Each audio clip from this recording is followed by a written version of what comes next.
Sponzori emisije. 3 ključne reči koje opisuju vaše stvaralaštvo.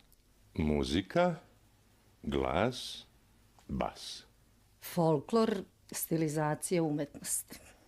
Na šta ste ponosni u svojoj karijeri? Na svoje odluke. Svakako na orkestar Bistrik i na rad sa mojim orkestrom. A zbog čega se kajete? Zbog svojih odluka. Kajem se što nisam ipak ranije krenula sa Bistrikom. Opišite jednim pridevom kulturnu scenu u Srbiji. Nekulturna. Unižena, A muzičku scenu u Srbiji? Plodna. politička. Kako vidite položaj Beograda na evropskoj muzičkoj sceni? Ono što inostranstvo ceni i poštuje, to se ovde ponižava. Mislim da bi moralo mnogo da se poradi na tome. Kako je raspad Jugoslavije uticao na vaš muzički razvoj? Mnogo je uticao. Pa nekako u to vreme i ja sam prestala da pevam. Postoji li danas muzička jugosfera? Postoji i postojaće u nekim stanovima, podrumima i u svim našim sećanjima. Svakako postoji zato što i sami vidite da ima mnogo koncerta kod nas, ne samo u Beogradu, u Srbiji, gde dolaze u stvari muzičari iz bivših republika. Zašto je u zemljama bivše Jugoslavije danas dominantna turbo folk muzika? Zato što ne postoji drugi ugao. Pa verovatno zato što je to neka poslednja slika koju su poneli u vreme kada se raspadala Jugoslavija. Koliko je za vas bitan društveni angažman? Bitan je.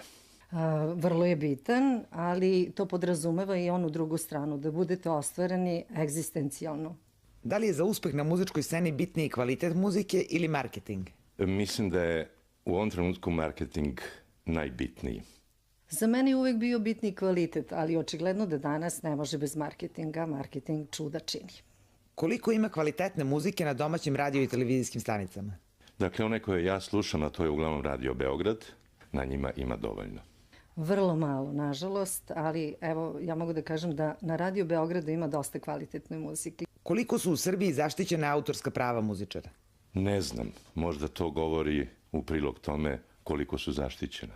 Ne dovoljno i ne onako kako bi trebalo da budu, kao što to inače već jeste u svetu. Da ste vi ministar kulture, šta biste prvo promenili?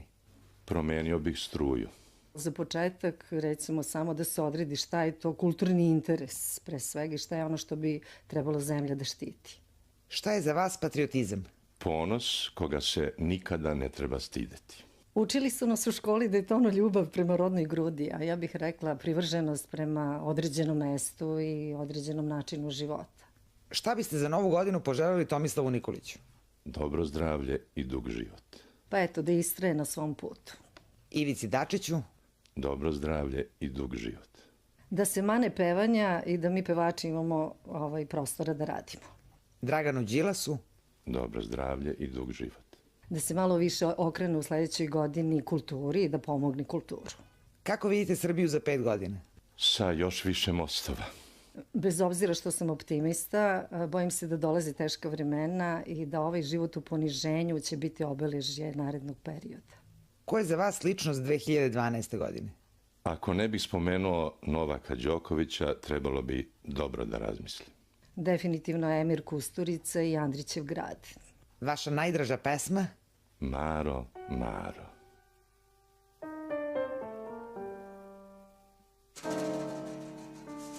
Maro, Maro, šta to čujem da si otišla?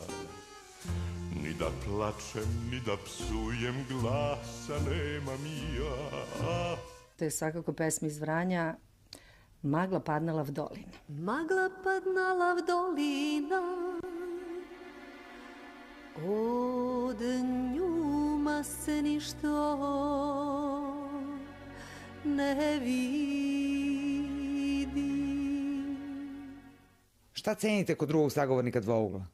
Milozvučje. Kada nekog odaberete da vam bude kum, to mora da bude izuzetna ličnost, a on to svakako jeste. Šta mu zamerate? Baš ništa. Samo jednu stvar, što se nije dosad vratio u Beograd. Šta biste mu poručili? Da je mnogo volim. Da se što pre vrati u Beograd. Sponzori emisije.